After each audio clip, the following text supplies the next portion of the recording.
me is looking at the data and data from trials that we do. We do scads of them across our operation and, looking at them, making sure we're putting good data in it to get good data out. That's what's helped me the most, looking at different products that are out there along with the applications. There's just so much of that we just need to reach out and grab.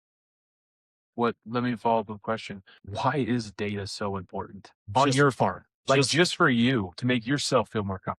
just so we know. I mean, when we try something, it's not just once. We have to prove it, Yeah. and it gives us that confidence to move something to our entire operation. Anybody can make something work on 20 acres, but I want to see it work on the entire operation. Gotcha. And when you make that move, it's uncomfortable at times, but when you know you have good sound data, there is some ease about it.